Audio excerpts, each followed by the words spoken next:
رنگ و بو کا سما ہے، ہر چہرہ خوش ہے اور ہر سوچ آزاد، آنکھیں پرنم ہیں خوشی والی نمی اور چال گفتار۔ جی ہاں، یہ پارٹی سیزن ہے اور وہ سب ایک بڑے سارے ہوٹل میں پارٹی کرنے آئے ہیں۔ وجہ یہ ہے کہ ایک بہت بڑی پرفیوم کمپنی کا ایڈ انہیں ملا ہے۔ نہ صرف ملا بلکہ ہاف پیمنٹ بھی کر دی گئی ہے۔ کل اس کی شوٹنگ ہے اور شوٹنگ کے بعد المیر کی طرف سے ان کا ڈنر ہوگا۔ اگر ایڈ سپر ہٹ جاتا ہے تو ورنہ ان سب کی ٹیبل پر ایک فوڈ باکس رکھ دیا جائے گا جو 5 اسٹار ہوٹل سے منگوایا گیا ہوگا۔ پچھلا ایڈ فلاپ گیا تھا تبھی ان کی میزیں خالی تھیں، آج ایڈ ملا ہے تبھی میز سجی ہوئی ہے۔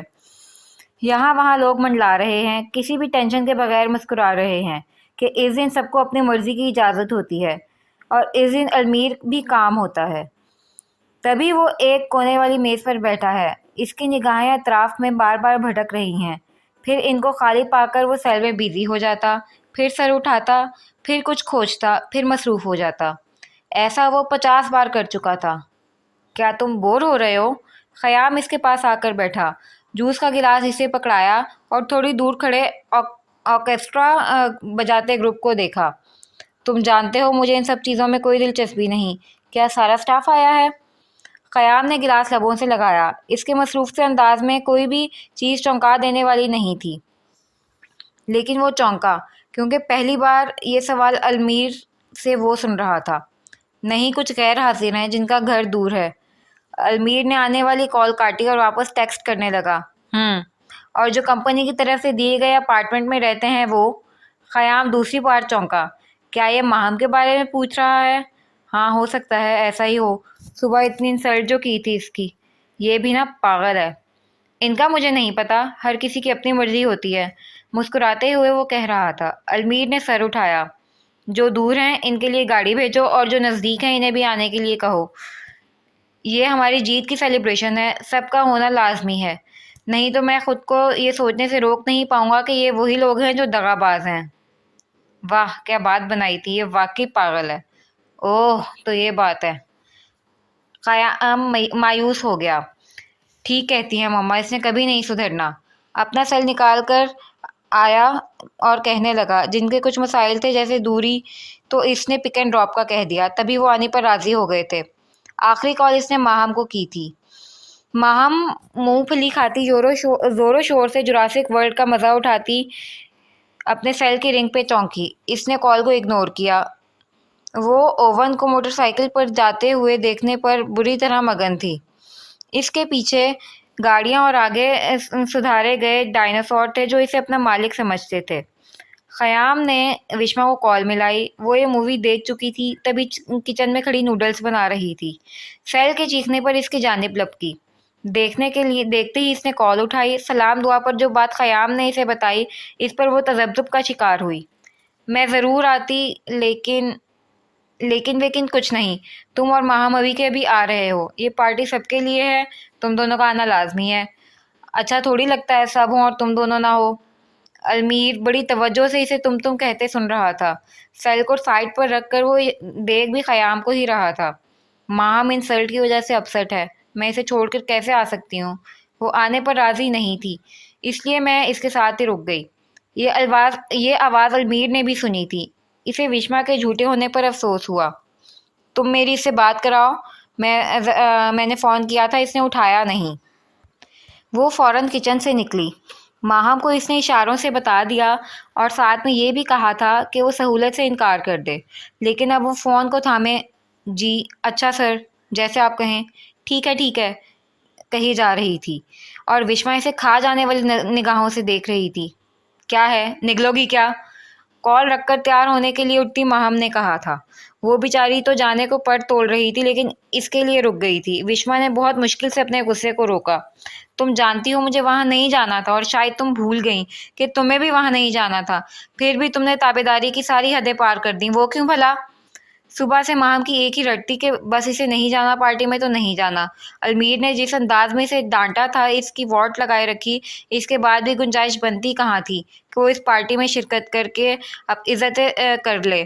عزت نفس بھی کوئی چیز ہوتی ہے۔ وہ اس قسم کے بلاوے کے انتظار میں تھی جو فقط خواب لگتا تھا، اب وہی خواب مجسم صورت میں اس کے سامنے تھا۔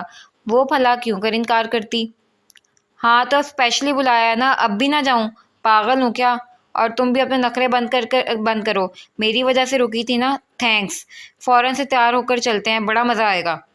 15 منٹ میں وہ دونوں وہاں تھیں۔ ماہم تو نکسک سی تیار ہوئی تھی، ہاں البتہ اس نے کوئی خاص تردد نہیں کیا، وہی صبح والے کپڑے تھے، بس منہ دھو کر جیسے سب پر احسان عظیم کر کر وہ یہاں موجود تھی، اور لڑکیوں کو دیکھ کر وہ حیران ہونے کے ساتھ ساتھ مسکرائے بھی جا رہی تھی۔ مطلب کہ اتنا فارغ وقت ہے ان کے پاس، جو ایسے تیار ہو کر آئی ہیں جیسے یہاں فلمی ستاروں کی آمد ہو، اور کوئی مشہور ڈائریکٹر بس انہیں کاسٹ کرنے ہی والا ہو۔ اس نے اپنی ہنسی دبائی۔ المیر اسے دیکھ کر کرسی سے اٹھا تھا، لیکن پھر اسے بیٹھ جانا پڑا۔ اپنی حرکت اسے غیر ضروری لگی، کچھ وہ خیام کو ان دونوں کی جانب جاتا ہوا بھی دیکھ چکا تھا۔ وہ اچھے خاصے موڈ میں باتیں کرتے پائے جا رہے تھے۔ کچھ دیر قبل کی جو گھٹن اور تاریکی اس کے اندر سمائی تھی، وہ اس نے رفتہ رفتہ خود سے نکلتی ہوئی پائی۔ آنکھوں کی مانند پڑتی جوت نے روشنیوں کا سفر طے کیا، اور وہ اس راستے کا مسافر ہو گیا جس کے منزل اسے کبھی نہیں ملنے تھی۔ گھٹن اور تاریکی سے خالی ہوتے دل نے اپنے اندر بے چینی کو جگہ دی، اور وہ پہلو بدل کر رہ گیا۔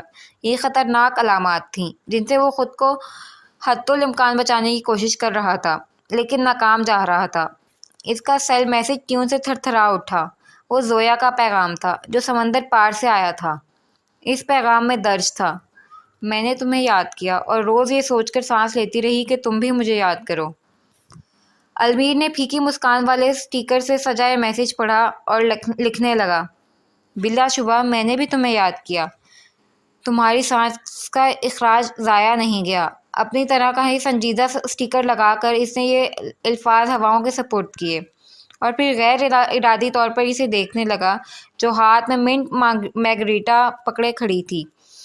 المیر اپنے سامنے رکھے جوس کے گلاس کو معمولی سی جنبش سے پرے کیا اور ساتھ سے گزرتے ویٹر کی ٹرے سے ویسا ہی گلاس اٹھا لیا جیسا اس نے پکڑا تھا۔ یہ سب غیر ارادی طور پر ہوا تھا۔ مجھے یقین کر لینے دو، یہ تم کہہ رہے ہو۔ وہ حیران ہوئی تھی، حیرانی بنتی بھی تھی۔ لوٹ جانے والے کو بھلا دینے والے آج یاد کرنے کی بات کر رہے تھے، تو یہ حیرانی ہی تھی۔ کیا اس یاد کا تعلق کام سے ہے؟ تم بڑی ہونے کے ساتھ ساتھ ذہین بھی ہوتی جا رہی ہو۔ کب آؤ گی؟ مجھے چھٹیاں درکار ہیں۔ زویا کی غصے بھری ہنسی نکلی۔ اور تم بڑے ہونے کے ساتھ ساتھ سنکی۔ وہ ادھار کیوں چھوڑتی؟ زبان چڑھانے والا ایموجی سینڈ کیا۔ وہ اس کے رپلائی کی منتظر تھی، جو چند سیکنڈ میں آ بھی گیا۔ تمہارا سینس آف ہیومر بھی بڑھتا جا رہا ہے، تم بزنس کی دنیا میں ضرور تہلکہ مچا دو گی۔ مجھے کہنے دو، چند سالوں بعد میں تمہیں کرسی پر بیٹھا دیکھ رہا ہوں۔ اس کا لمبا سا ہا ہا ہا ہا آیا تھا، ساتھ میں ہنسی سے لوٹ پوٹ ایموجی بھی۔ تم جیسے ذہین بندے کے ساتھ وقت بتانے کا نتیجہ ہے۔ تمہارا شکریہ مجھے اتنا بڑا خراج دینے کا۔ ویسے کیا پاکستان کا چاند مشرق سے نکلا ہے؟ تمہارے جواب بدلے بدلے سے ہیں۔ المیر نے بھی ہا ہا ہا لکھا۔ نہیں، ایسا سانحہ ابھی یہاں نہیں ہوا۔ شکریہ کے لیے شکریہ۔ اس کی فوراً کال آ گئی۔ المیر نے موبائل کان سے لگایا۔ ضرور کچھ گڑبڑ ہوئی ہے۔ تم نے کیا کھا لیا ہے جو اس طرح کی باتیں کر رہے ہو؟ مجھے یقین نہیں آ رہا۔ میں تمہارے ہاں، ہوں، اچھا، اوکے، یس، یپ، نوپ کو مس کرنے لگی ہوں۔ اتنی لمبی لمبی باتیں تم کب سے کرنے لگے؟ اور وہ اس کی بات پر مسکرایا تھا۔ یہ مسکراہٹ قدرتی تھی۔ دور کھڑی وشوا پر اس کی نظر پڑی۔ فوراً سر جھٹک کر اس نے خود پر نقب لگایا۔ کیا واقعی ایسا ہے؟ میں لمبی باتیں کرنے لگا ہوں؟ ویسے میں بزنس کرتا ہوں، بولنا ہی میرا کام ہے۔ تمہیں ہی کچھ چینج لگ رہا ہے، ورنہ ایسی کوئی بات نہیں۔ زویا نے روم کے چاند کو کھڑکی میں کھڑے ہو کر چمکتے پانی میں ڈوبتا دیکھا۔ پورا چاند تھا، آدھا پانی میں جاتا لگتا تھا اور آدھا آسمان میں کھڑا۔ اس کی چاندنی پانی سمیت سارے عالم کو منور کیے ہوئی تھی۔ وہ ان روشنیوں کو آنکھوں میں رکھتی کہہ رہی تھی: ہو سکتا ہے یہ بات سچ ہو، لیکن تم ایک بات یاد رکھنا، کسی کا دل تمہارے نام پر دھڑکتا ہے۔ تمہیں بدلنا ہے تو صرف اس کے لیے جو تمہیں ہمیشہ سے بدلنا چاہتا ہے۔ المیر نے آنکھیں میچتے ہوئے کال ڈسکنیکٹ کی۔ زویا کی کال پھر سے آ رہی تھی، لیکن اس نے بیزی کر دی۔ اس کا دل برا ہو چکا تھا۔ وہ ٹویٹر آن کر کے بیٹھ گیا۔ پھر کچھ دیر گزرنے کے بعد اس نے نگاہ اٹھائی اور المیر نے سیل سائڈ پر رکھ دیا۔ وجہ وشما کا اس کے پاس آنا تھا۔ اس کے ساتھ ماہم بھی تھی، دونوں اسے وش کر رہی تھیں، لیکن ایسا کرتے ان کے چہرے کچھ خاص تاثر نہیں دے رہے تھے۔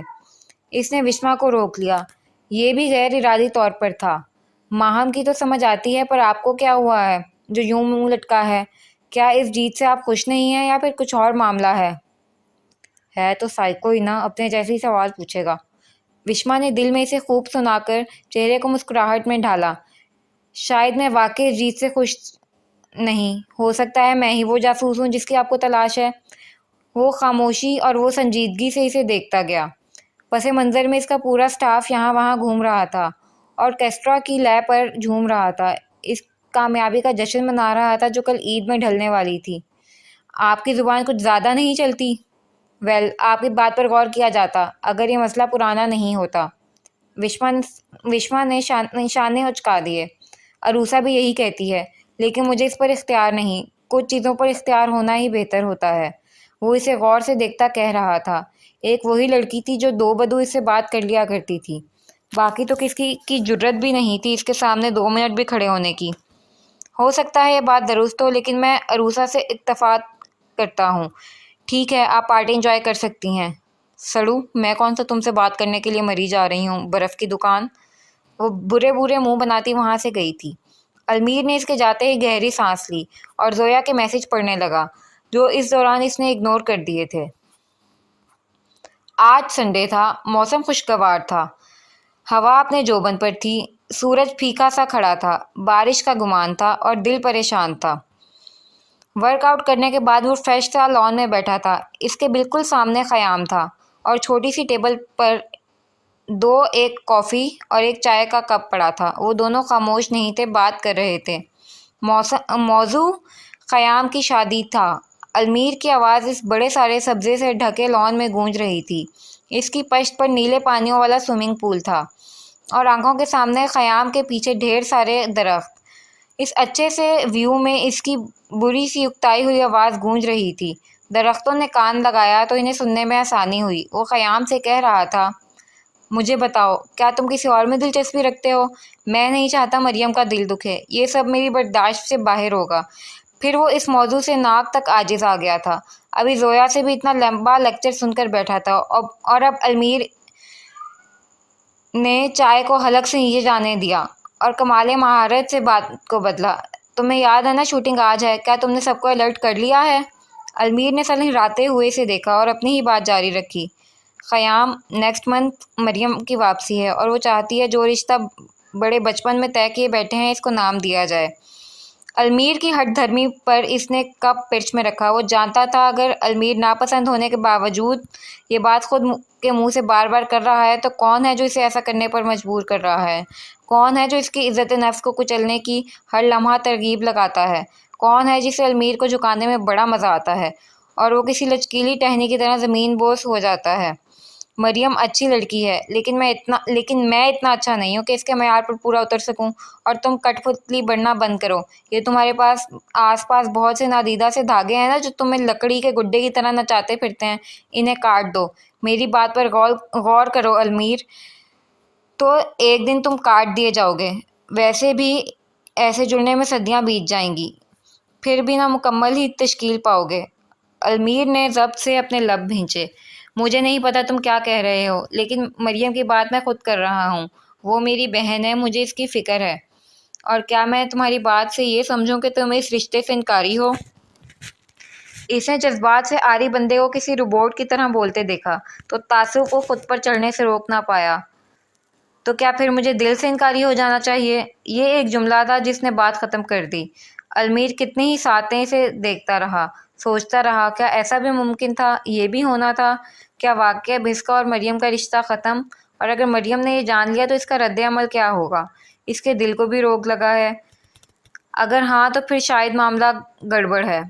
میں تمہارے دل کی سلامتی کی دعا کروں گا، لیکن مرد کا دل جلد بدل جاتا ہے، وہ جلد بھول جاتا ہے، اسے بس کسی دوسری طرف توجہ لگانے کی ضرورت ہوتی ہے۔ استحضاء کی ایک بڑی لکیر خیام کے چہرے پر پھیلی۔ وہ کہنا چاہتا تھا، اچھا واقعی؟ کیا ایسا ہے؟ اگر ہاں تو پھر تم اسے اب تک کیوں نہیں بھول پائے جس سے تم نفرت کے دعوے کھلے عام کرتے ہو، اور اس سے منہ کیوں نہیں موڑ پائے جس کے بارے میں جانتے ہو کہ وہ تم سے نفرت کرتی ہے، لیکن اس نے نہیں کہا۔ ایسا کہنے سے وہ المیر کے دل کو دکھ نہیں پہنچانا چاہتا تھا، لیکن المیر کے دل کو دکھ پہنچ گیا۔ اس نے وہ تمام سن لیا جو قیام سوچ رہا تھا۔ بعض اوقات سب کچھ جان لینے کے بعد بھی انجان بننا بہتر ہوتا ہے۔ حقیقت کے تلخ اوراق جب کھلتے ہیں تو شدید تکلیف چھوڑ جاتے ہیں۔ فی الحال وہ کسی کو بھی تکلیف میں دیکھنے کا متحمل نہیں تھا۔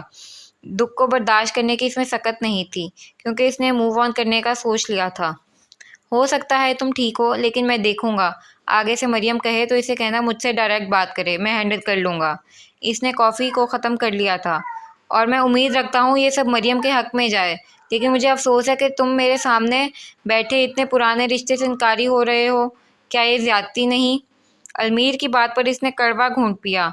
سہانا موسم اسے اپنے آپ ہی برا لگا۔ بہت برا منہ بناتے ہوئے کہا، اگر یہ تمہیں زیادتی لگ رہی ہے تو بہت افسوس کی بات ہے۔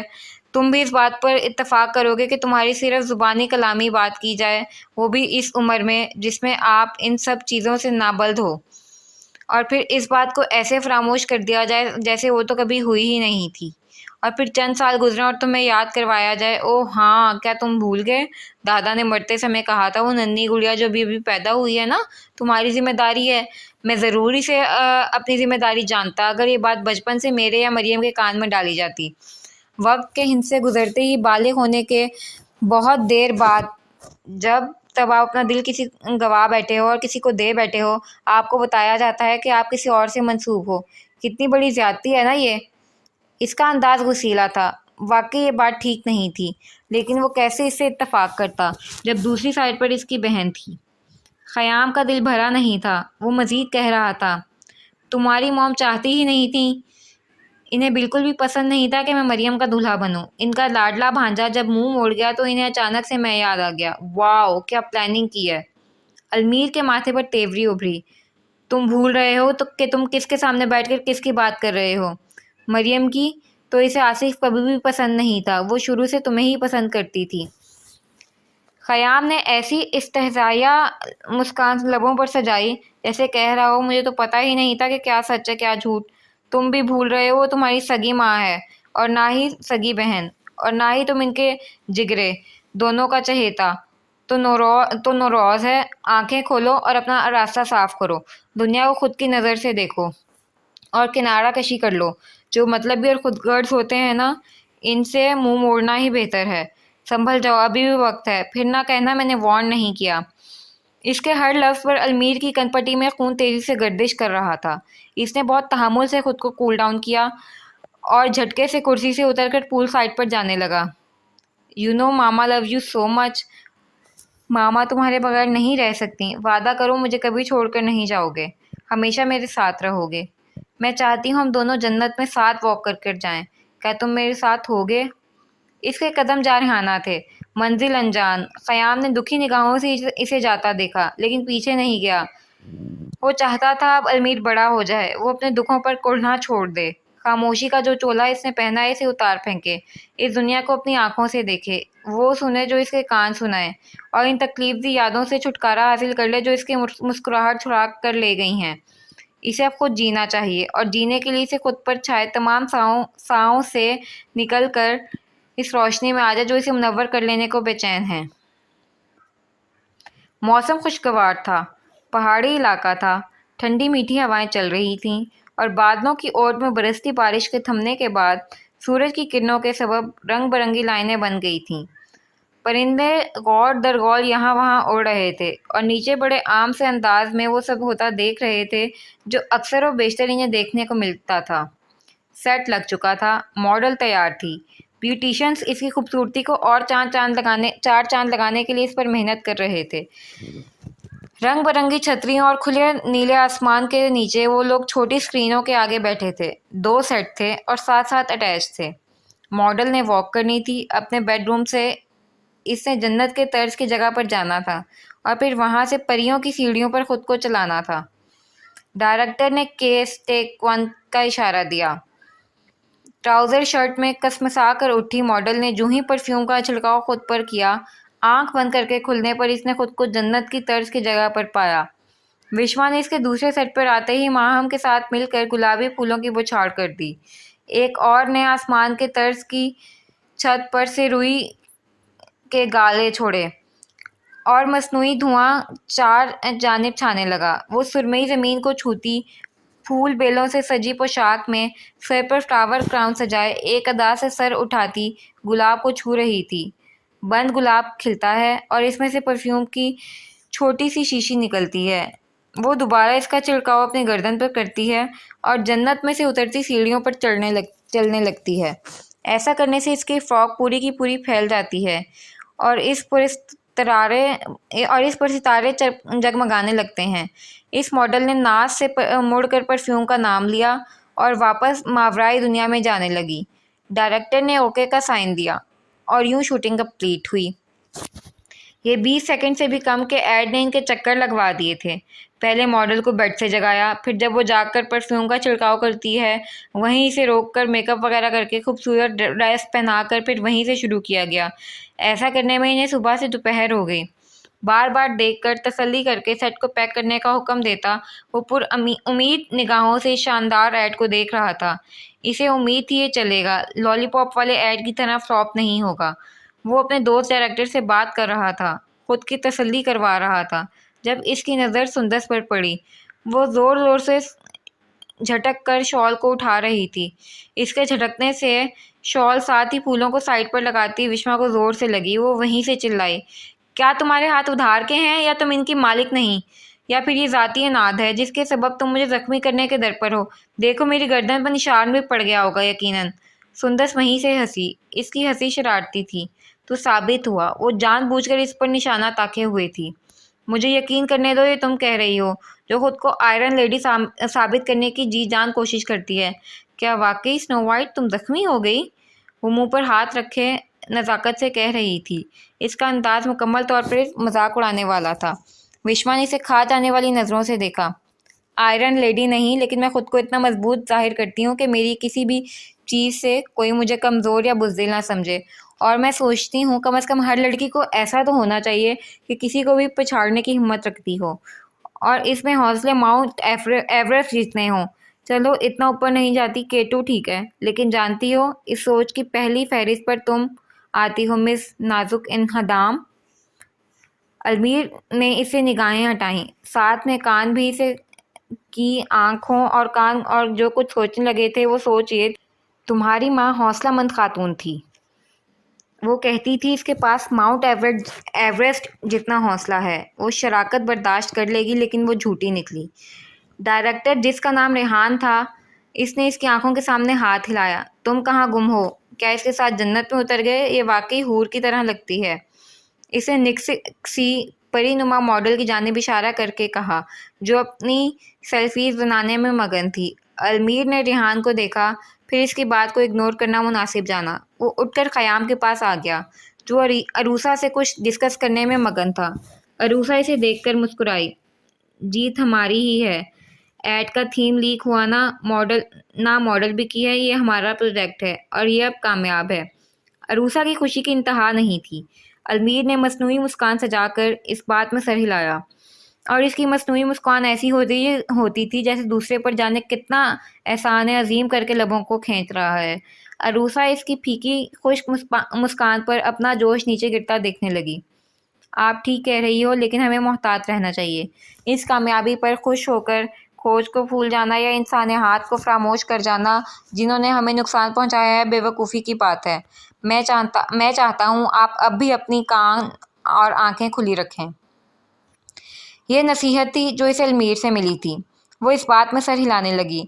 ان دونوں کو ایکسکیوز کر کے اس نے وشما کو ڈھونڈا تھا جو ایک طرف اذان کے ساتھ کام میں بیزی تھی۔ عروسہ کو آتے دیکھ وہ اس کی جانب آئی۔ کتنا پرفسوں سیٹ بنایا ہے آرگنائزر نے، ایسا لگ رہا ہے وہ واقعی جنت ہو۔ ماڈل خوش نصیب ہے اس سیڑھیوں پر چڑھ پائی، ایک دن میں نے بھی ان پر چڑھنا ہے۔ عروسہ اس کی بات پر ہنسی، اس کی مسکان بھی اس کی طرح قاتلانہ تھی۔ ہاں تم ٹھیک کہہ رہی ہو، جتنا گڑ ڈالو اتنا میٹھا ملتا ہے۔ مسٹر رام چند اچھے خاصے رتبے والے ہیں، اپنی حیثیت کے مطابق ہی کام کروایا ہے۔ مجھے لگتا ہے یہ ایڈ سارے ریکارڈ بریک کر دے گا۔ وہ دور کھڑے رام چند کے مینیجر کو دیکھ رہی تھی جو سارا وقت ان کے ساتھ رہا تھا اور اب بھی المیر اور خیام کو جوائن کر چکا تھا۔ ہاں انشاءاللہ ایسا ہی ہو۔ اچھا سنو، گھر کب چلنا ہے؟ مجھے زوروں کی بھوک لگ رہی ہے اور نیند بھی آ رہی ہے۔ ان لوگوں کا تو لگتا ہے یہیں پڑاؤ کرنے کا ارادہ ہے۔ اس نے ڈھلتے سورج کے نیچے کھڑے ہو کر سورج کی زرد روشنیوں میں اس کا رنگ اور دمک رہا تھا۔ سنہری گندم کی بالیوں جیسی رنگ کی لڑکی اس وقت اکتائی ہوئی کھڑی تھی، تھکاوٹ اس کے روم روم سے عیاں سی۔ کیا تمہیں نہیں پتا؟ آج کا ڈنر ہمارا باہر ہے، پیک اپ کے بعد ہم یہیں کھلے آسمان تلے ڈنر کریں گے، ڈھیر ساری باتیں ہوں گی اور خوب گپ شپ۔ وہ بہت ایکسائٹڈ سی کہہ رہی تھی۔ وشما کو اپنی نیند پیاری تھی۔ اس نے اپنی اتنی ساری عوام کو دیکھا اور عروسا کو چھوڑ کر اذان کی طرف آئی۔ کیا تم گھر جانے والے ہو، یہیں ان سب کے ساتھ وقت بتانے والے ہو؟ وہ مصنوعی دھوئیں کی مشین کو اٹھوانے میں مدد دے رہا تھا۔ اٹھوا چکنے کے بعد جیسے ہی اس نے ہاتھ صاف کیے، وہ اس سے مخاطب ہوئی۔ میں یقیناً گھر جاؤں گا، مجھے ان بور لوگوں کی بور کمپنی میں قطعی نہیں بیٹھنا۔ اوپر سے المیر سر بھی سامنے ہوں گے، بندہ کچھ بول ہی نہ پائے۔ یوں بھی جب سے ان لوگوں نے شک کیا ہے، میرا چڑیا سا دل ٹوٹ کر رہ گیا ہے، اس لیے مجھے انہیں نہیں جوائن کرنا۔ ہر کسی کی اپنی مرضی ہوتی ہے، وہ ڈنر باکس گھر بھی لے کر جا سکتا ہے۔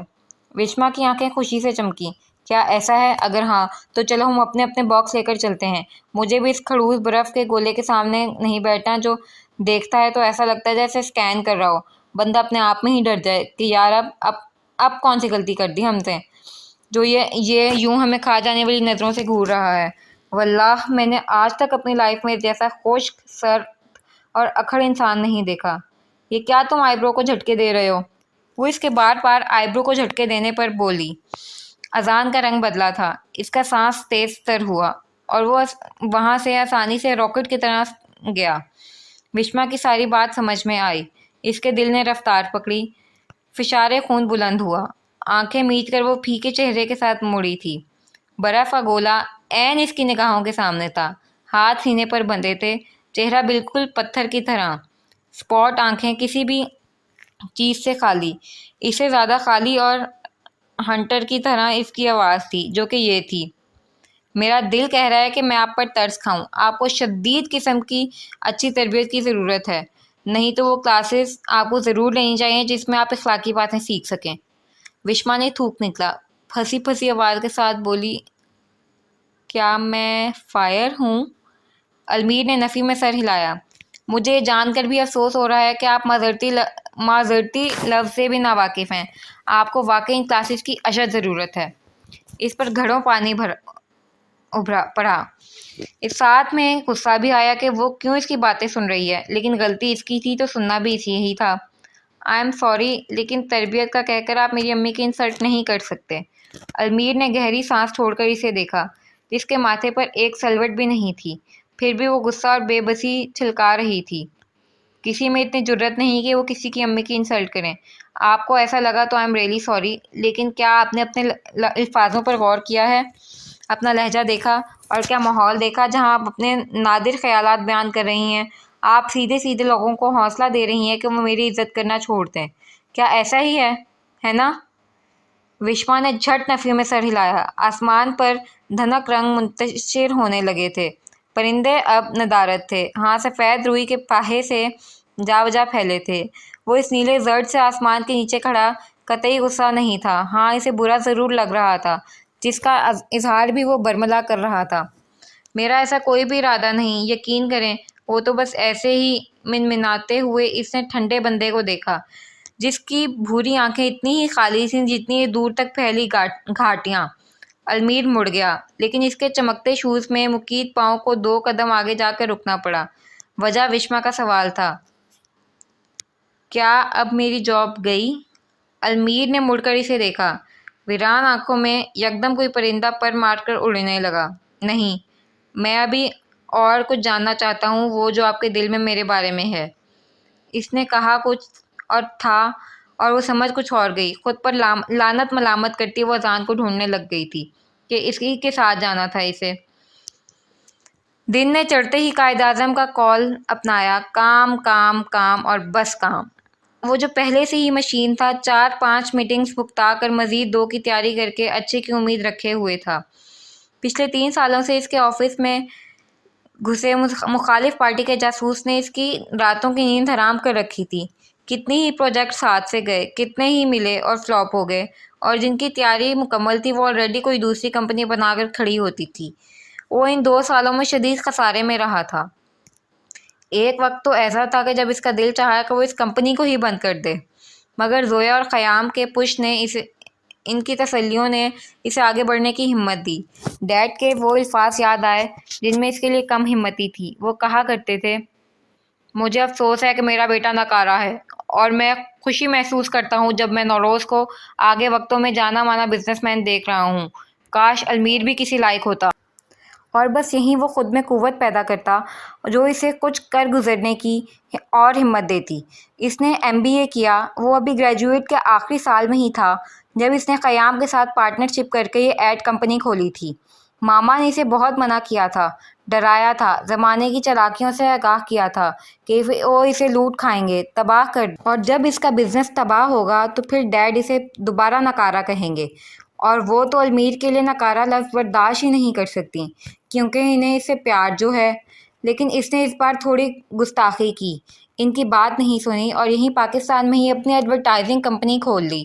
چنانچہ وہ کم پیمانے پر کھلی تھی، لیکن خیام اور اس کی محنتوں نے اسے دن دگنی رات چگنی ترقی دی تھی۔ ساتھ میں پھر زویا نے بھی اپنا حصہ ڈالا اور یہ یوں کمپنی بھاگنے لگی۔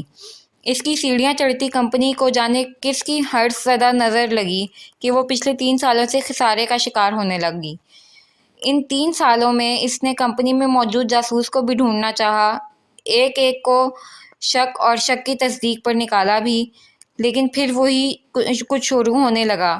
اب جب اتنے عرصے بعد سب کچھ ٹھیک ہونے جا رہا تھا تو وہ محتاط سا اپنے کام سر انجام دے رہا تھا اور سب پر عقاب سی نظر رکھے ہوئے تھا۔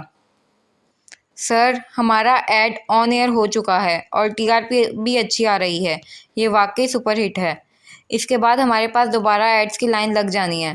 سندس نے اپنے ازلی مصنوعی مسکان کو ترک کر کے اس بار دل سے کہا تھا۔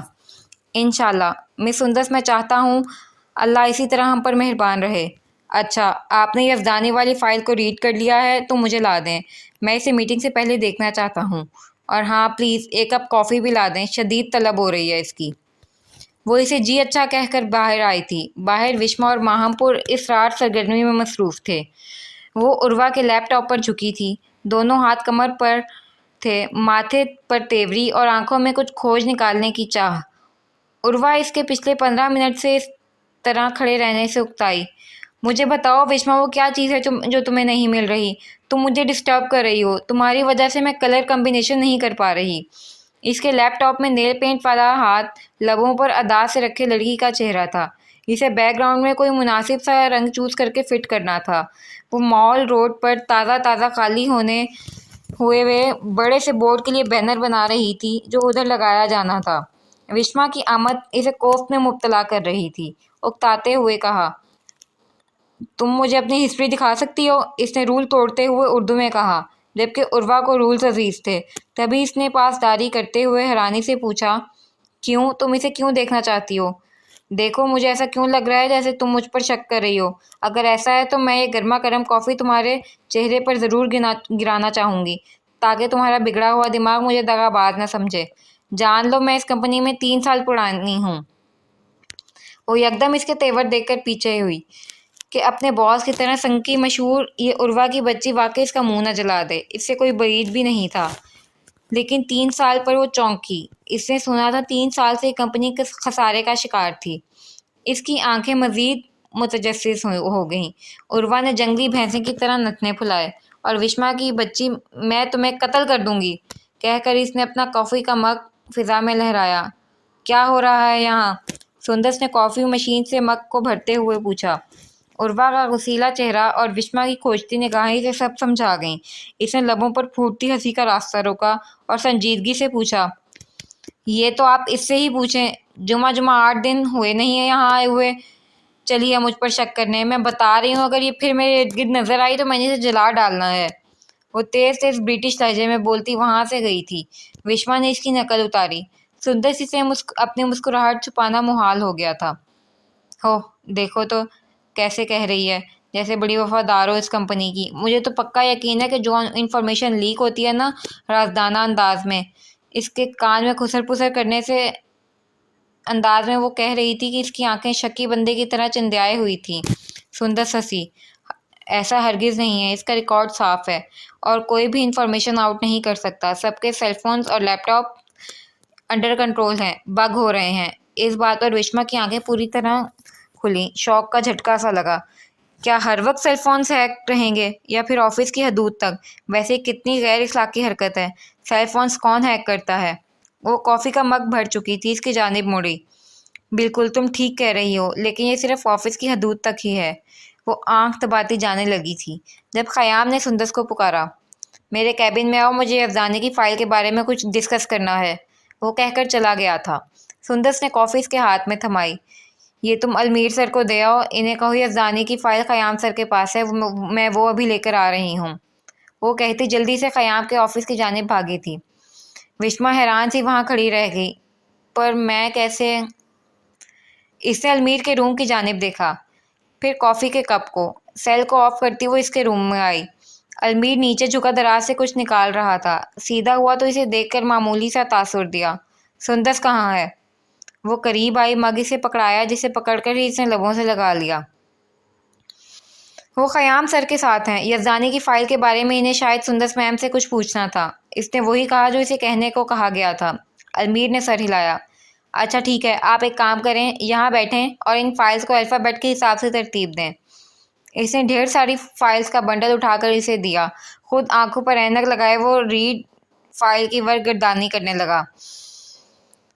وہ بہت سنجیدہ تھا، جیسے اس کے پاس وقت ہی نہ ہو۔ ماتھے پر وہی ٹریڈ مارک اپنی آن بان شان سے موجود تھا۔ وہ برا منہ بناتے ہوئے بیٹھ گئی۔ اپنا کام کیا کم تھا جو یہ نیا کام اسے دے دیا گیا تھا؟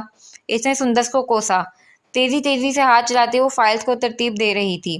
المیر نے گھڑی کی جانب دیکھا۔ اس کی اگلی میٹنگ ٹھیک 1.5 گھنٹے بعد تھی۔ وقت کافی تھا اور کام زیادہ۔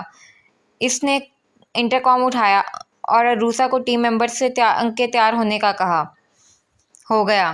وہ اس کے آواز پر چونکا تھا۔ نظریں اٹھا کر اسے ایسے دیکھا جیسے کہہ رہا ہو، کیا واقعی تم سے اتنی جلدی کی امید تو نہیں تھی؟ آگے جھک کر اسے بنڈل کو خود کی جانب کھسکایا، دیکھا، پھر نیا حکم صادر کر دیا۔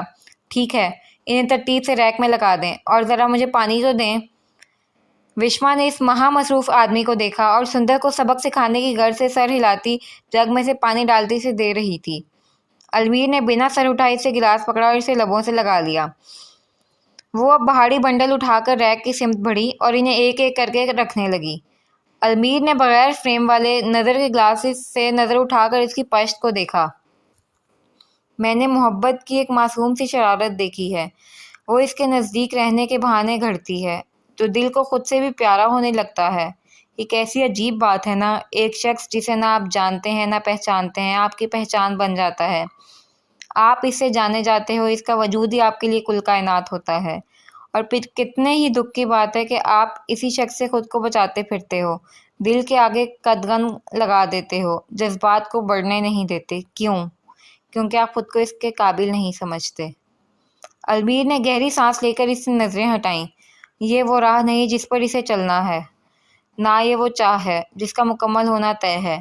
اس کے ادھورے وجود کی طرح اس کی یہ بے ضرر سی خواہش بھی ادھوری رہ جائے گی، اسے یقین تھا۔ نیکسٹ پارٹ کے لیے میرے چینل سے جڑے رہیے۔ میرے چینل کو سبسکرائب کرنا مت بھولیں اور ویڈیو کو زیادہ سے زیادہ لائک اور شیئر کریں۔ اللہ حافظ۔